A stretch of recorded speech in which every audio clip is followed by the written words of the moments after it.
ان شاء الله في حلقة النهاردة هنشتغل مع بعض شنطة بناتي بسيطة وسهلة جدا، ان شاء الله تنفذوها معايا بكل سهولة، وخصوصا الناس المبتدئين. وشكلها كمان جميل جدا زي ما انتم شايفين. اتمنى ربنا يوفقني والفيديو النهاردة يعجبكم تستفادوا منه. لو عجبكم الفيديو اعملوا له لايك وشير، واكتبوا لي في التعليقات رأيكم ايه في الشنطة وبتشاهدوني من اي بلد.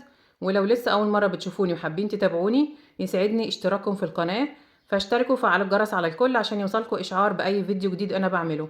يلا بينا على طول نروح على الشرح ونشوف هنشتغل ازاي.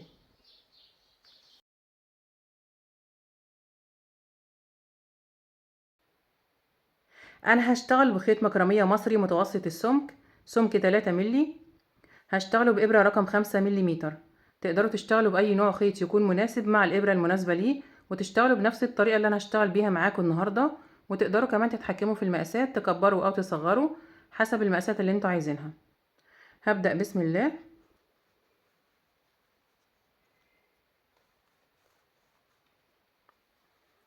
هشتغل دايرة بغرزة العمود بلفة مكونة من 5 سطور. بسيب حوالي 10 سنتي من الخيط وبعمل دايرة سحرية بالطريقة دي كده، وبدخل بالإبرة بتاعتي داخل الدايرة وبسحب الخيط وبرتفع 2 سلسلة، وبحسبهم مجرد ارتفاع 1 2. ال2 سلسلة دول مش من ضمن العدد، بحسبهم ارتفاع فقط. بعد ال2 سلسلة هشتغل 12 عمود بلفة داخل الدايرة السحرية، وهاخد معايا طرف الخيط بتاع البداية عشان اثبته. هشتغل عليه ال12 عمود بلفة. العمود بلفة بشتغله ازاي؟ معايا لفة على الإبرة، باخد كمان لفة من الخيط، أصبح معايا لفتين. بدخل داخل الدايرة السحرية ومعايا طرف الخيط بتاع البداية وبسحب الخيط، أصبح معايا 3 لفات على الإبرة. بسحب من أول لفتين، يتكون معايا لفتين، بسحب من اللفتين. دي طريقة غرزة العمود بلفة. هكرر بنفس الطريقة لحد ما أكملهم 12 عمود بلفة بعد الاتنين سلسلة الارتفاع.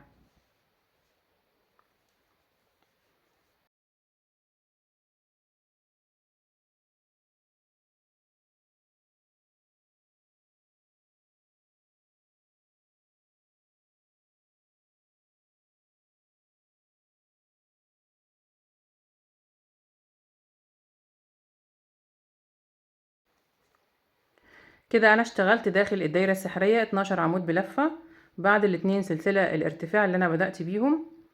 بسحب طرف الخيط وبقفل الدايرة كويس جدا.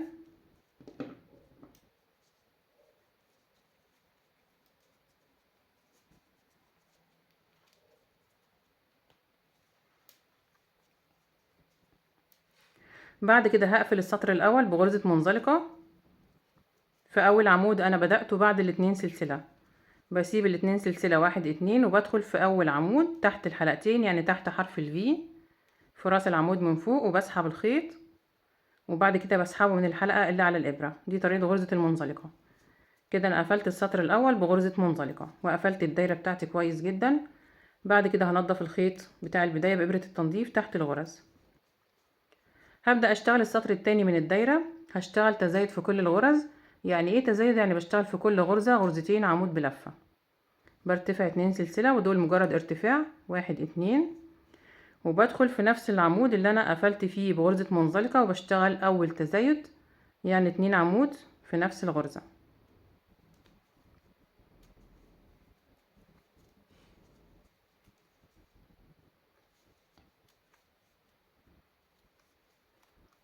بعد كده بكرر على كل الغرز، كل عمود بشتغل فيه 2 عمود بلفة، وبشتغل تحت الحلقتين يعني في راس العمود تحت حرف الفي.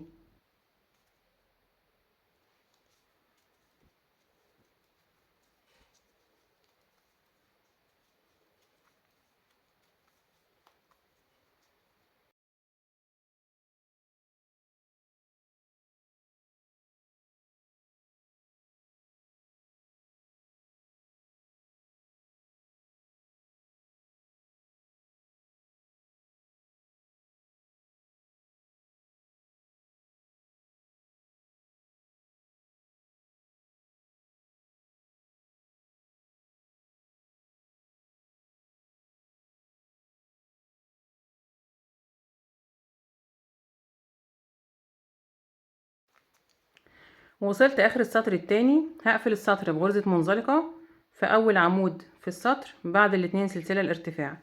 بفوت غرزة المنزلقة اللي انا قفلت بيها السطر الاول، ماليش دعوة بيها خالص، ما بشتغلش فيها، وبفوت الاتنين سلسلة 1 2 وبدخل في اول عمود بعد الاتنين سلسلة فوق في راس العمود تحت حرف الفي، وبسحب الخيط وبعمل منزلقة. كده انا اشتغلت في السطر التاني 24 غرزة عمود بلفة زائد الاتنين سلسلة الارتفاع اللي في بداية السطر. عملت تزايد في كل الغرز، وعرفنا يعني ايه تزايد، يعني بشتغل في كل غرزة غرزتين مع بعض. بعد كده هبدأ السطر التالت برتفع 2 سلسلة وبحسبهم ارتفاع، وهبدأ اشتغل غرزة تزايد وغرزة من غير تزايد. الغرزة التزايد بشتغل فيها غرزتين مع بعض عمود بلفة، والغرزة اللي من غير تزايد بشتغل فيها غرزة واحدة، او بشتغل غرزة زوجي وغرزة فردي. بعد ما ارتفعت 2 سلسلة بدخل في اول غرزة اللي انا قفلت فيها بمنزلقة مع الارتفاع في نفس الغرزة، وبشتغل 2 عمود بلفة، وده اول تزايد في السطر التالت.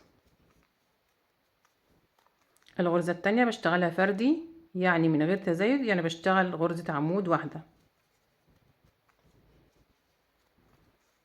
الغرزة التالتة بشتغل تزايد، يعني غرزتين عمود في نفس الغرزة.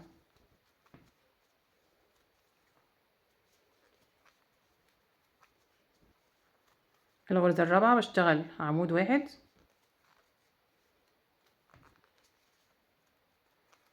هكرر بنفس الطريقة، بشتغل غرزة زوجي يعني عمودين مع بعض في نفس الغرزة، وغرزة فردي يعني عمود واحد في نفس الغرزة، لحد ما اوصل لاخر السطر التالت.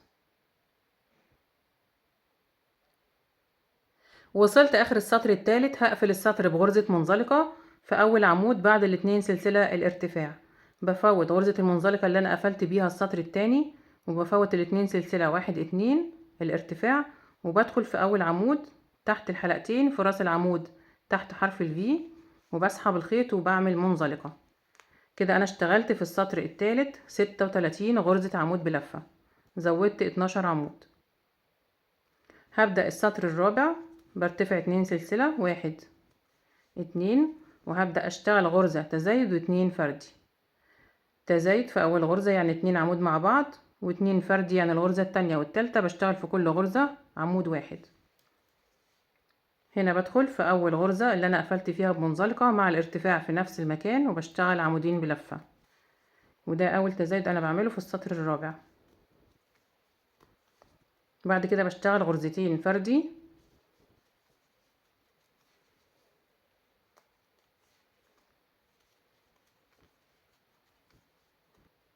هكرر بنفس الطريقة، بشتغل تزايد و2 فردي.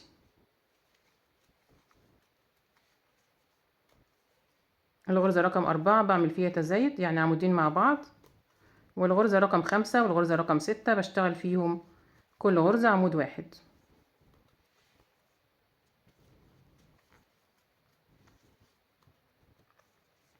هكمل بنفس الطريقة، بشتغل غرزة تزايد وغرزتين فردي لحد ما اوصل لاخر السطر الرابع.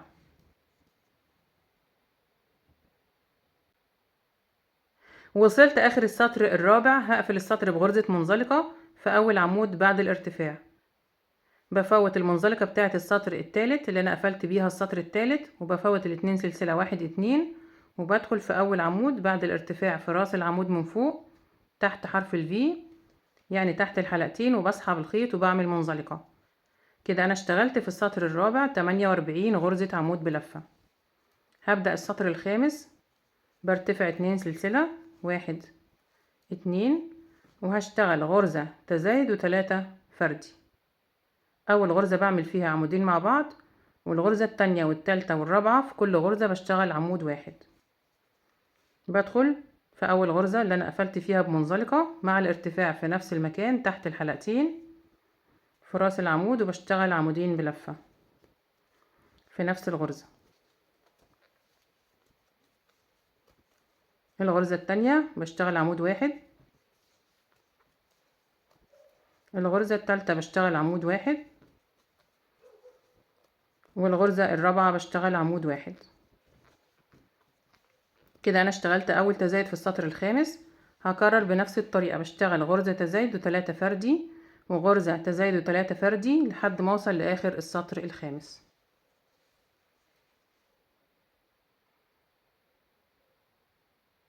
وصلت اخر السطر الخامس. هقفل السطر بغرزة منزلقة بنفس الطريقة.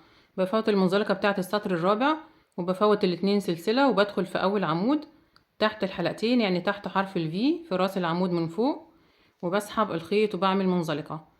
انا هكتفي بالخمس سطور زي ما اتفقنا في البداية، قلت لكم هشتغل دايرة مكونة من 5 سطور لان وصلت للمقاس المطلوب.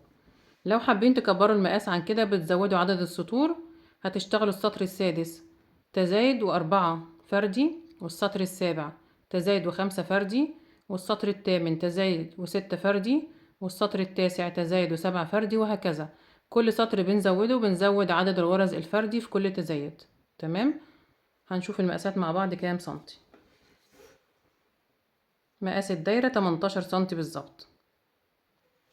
بعد كده هشتغل سطر من غرز الحشو، وبشتغل في كل غرزة واحدة من غير اي تزايد او تناقص.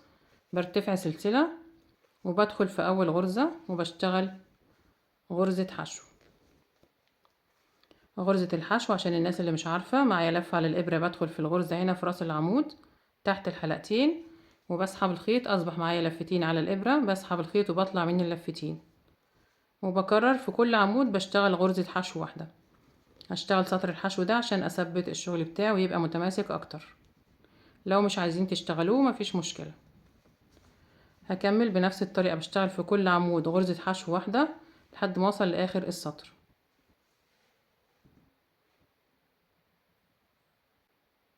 وصلت اخر السطر واشتغلت اخر غرزة حشو. هقص الخيط وهقفل الشغل بتاعي. بسيب حوالي 20 سنتي من الخيط.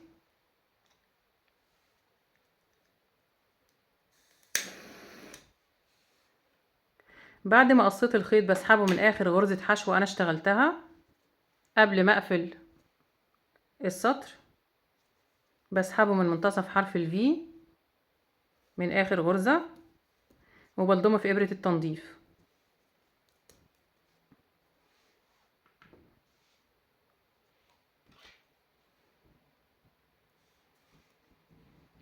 بعد كده بروح على اول غرزة حشو انا بدأت بيها السطر هنا كده، وبدخل بالابرة بتاعتي تحت حرف الفي تحت الحلقتين وبعدي ناحية الخلف، وبرجع تاني لاخر غرزة اللي انا سحبت الخيط منها بعد ما قصيته، وبدخل في منتصف حرف الفي تحت الحلقة الخلفية مع الحلقة الصغيرة اللي هي بتبقى خلف غرزة الحشو. عندي حلقات صغيرة اهي، يبقى تحت حلقتين، وبسحب الخيط بعديه ناحية الخلف وبنضفه تحت الغرز. كده انا وصلت الغرز كلها ببعضها كأني مفيش قفلات عندي في السطر خالص. كل الغرز زي بعضها. ده شكل الدايرة. بعد كده هنضف الخيط الزيادة تحت الغرز، وهنضف كمان خيط البداية.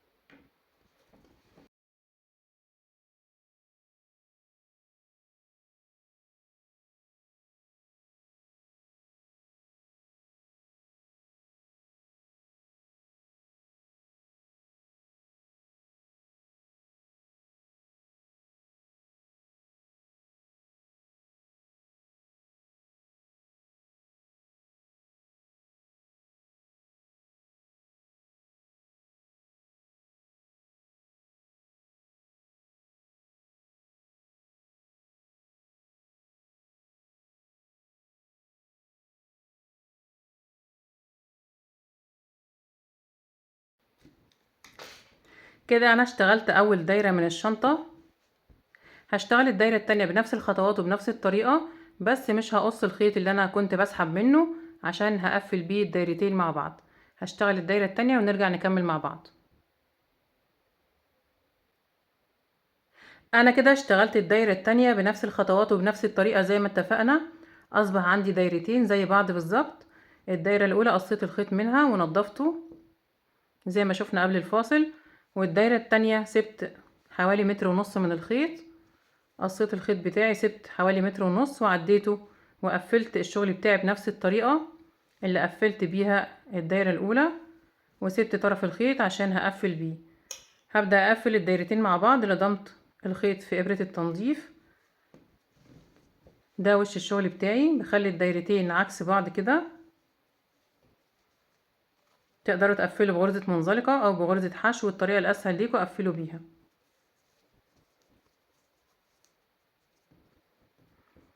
طبعا عندي عدد الغرز متساوي 60 غرزة. ببدأ اشبك كل غرزتين مع بعض من تحت حرف الفي. بعدي طرف الخيط كده الاول، وببدأ هنا باول غرزتين تحت حرف الفي هنا مع حرف الفي بتاع الدايرة التانية. اول غرزة واخر غرزة بخيطها مرتين عشان اثبت الشغل بتاعي.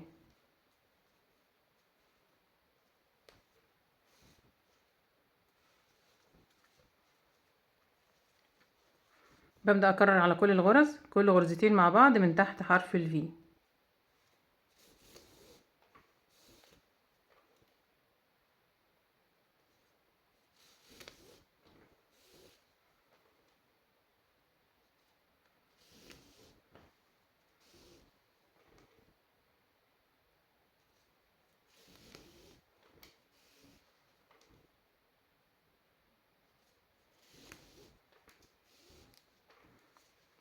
هيبقى الشكل كده. هكمل بنفس الطريقة، بشبك كل غرزتين مع بعض لحد ما اوصل هنا عند الجنب التاني، وبسيب الفتحة بتاعة الشنطة اللي انا هخيط فيها السوستة.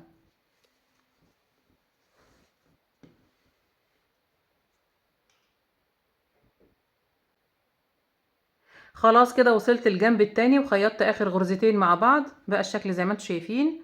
انا خيطت 40 غرزة تحت كل غرزتين مع بعض، وسبت 20 غرزة على الفتحة بتاعة الشنطة. تقدروا تسيبوا العدد اللي انتوا عايزينه حسب المقاس بتاع الفتحة. هيبقى الشكل كده. بعد كده هنضف الخيط الزيادة جوه الشنطة، بدخله من الغرزة الأخيرة وهنضفه بإبرة التنظيف تحت الغرز. اشتغلت كمان الوردات المجسمة اللي انا هلزقها على الشنطة من بره. اشتغلت 3 وردات. طريقة عمل الوردة ليها فيديو مفصل على القناة، شرح وافي جدا للمبتدئين. لو حابين ترجعوا للفيديو وتعرفوا الطريقة هسيب لكم الرابط في الوصف تحت الفيديو ده. ولو بصيتوا قدامكم على الشاشة دلوقتي في علامة الاي هتلاقوا مكتوب طريقة عمل الوردة، هتضغطوا عليها يدخلكم على طول على الفيديو. تقدروا تلزقوهم كده بالشكل ده او بالشكل ده حسب ما انتوا عايزين. هلزق ال3 وردات بمسدس الشمع. هلزقهم كويس ونرجع نكمل مع بعض.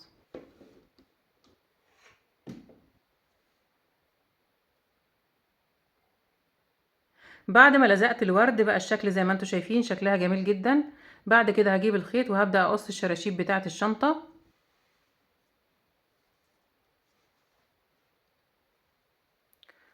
بجيب الخيط بتاعي وبقص الشرشوبة بمقاس 30 سنتي.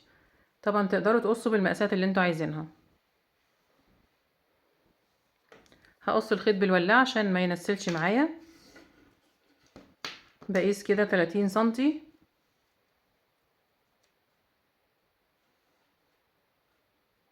لحد هنا.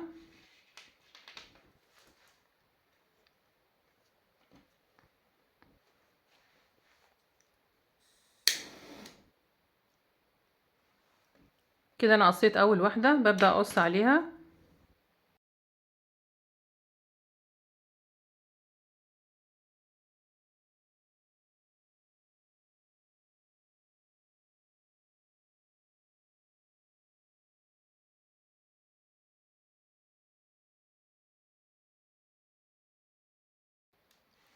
بقص الشراشيب بعدد الغرز اللي انا قفلت بيها غرز الخياطة دي عشان هركب فيها الشراشيب. انا كده قصيت تقريبا 5.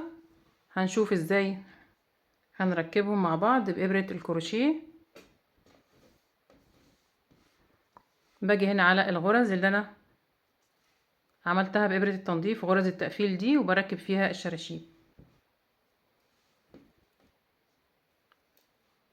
بتنيها كده على بعضها مجوز، وهبدأ من اول واحدة من هنا.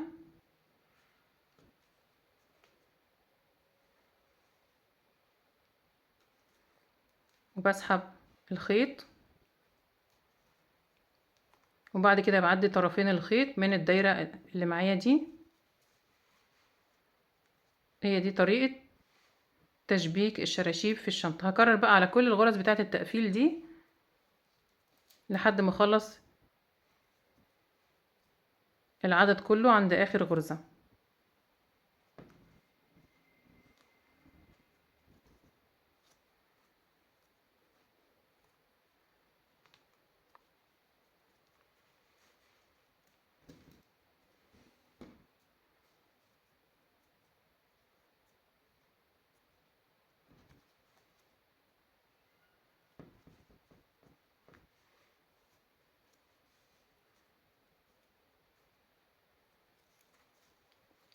هيبقى الشكل كده. هكمل بنفس الطريقة، بقص الشراشيب بنفس العدد بتاع غرز التقفيل وهركبهم بنفس الطريقة ونرجع نكمل مع بعض. انا كده شبكت كل الشراشيب في الشنطة بالطريقة اللي شفناها مع بعض قبل الفاصل. بقى الشكل زي ما انتم شايفين شكلها جميل جدا. اشتغلت كمان ايد الشنطة، اشتغلت ايد كراسة طويلة طولها متر بالظبط، يعني 100 سنتي. تقدروا تشتغلوها بالمقاسات اللي انتوا عايزينها بغرزة حبل اليسير روماني. شكلها جميل جدا زي ما انتوا شايفين، وطريقتها كمان سهلة جدا. ان شاء الله تنفذوها بكل سهولة. طريقة عمل ايد الشنطة ليها فيديو مفصل على القناة، هسيب لكم الرابط برضو في الوصف تحت الفيديو ده. ولو بصيتوا قدامكم على الشاشة دلوقتي في علامة الاي هتلاقوا مكتوب طريقة عمل ايد الشنطة، هتضغطوا عليها يدخلكم على طول على الفيديو.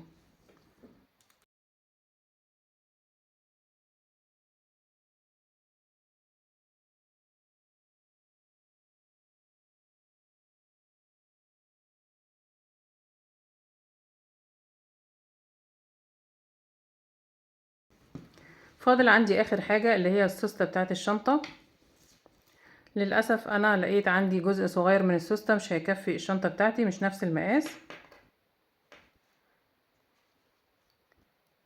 بجيب السوستة بنفس مقاس الفتحة كده، وبزود هنا 2 سنتي وهنا 2 سنتي، وبخيطها بإبرة الخياطة وبخيط أبيض نفس لون السوستة ولون الشنطة اللي أنا اشتغلته. الطريقة سهلة جدا، تقدروا تشوفوها في أي فيديو من الفيديوهات اللي على القناة، طريقة خياطة السوستة. بكده نكون خلصنا الشنطة بتاعتنا وخلصنا حلقة النهاردة. اتمنى يا رب يكون الفيديو عجبكم وتكونوا استفدتوا منه. لو عجبكم الفيديو اعملوا له لايك وشير، واكتبوا لي في التعليقات رأيكم ايه في الشنطة، بتشاهدوني من اي بلد. ولو لسه ما اشتركتوش في القناة اشتركوا وفعلوا الجرس على الكل عشان يوصلكوا اشعار باي فيديو جديد انا بعمله. وان شاء الله نتقابل في فيديو جديد، وشكرا ليكم والسلام عليكم ورحمة الله وبركاته.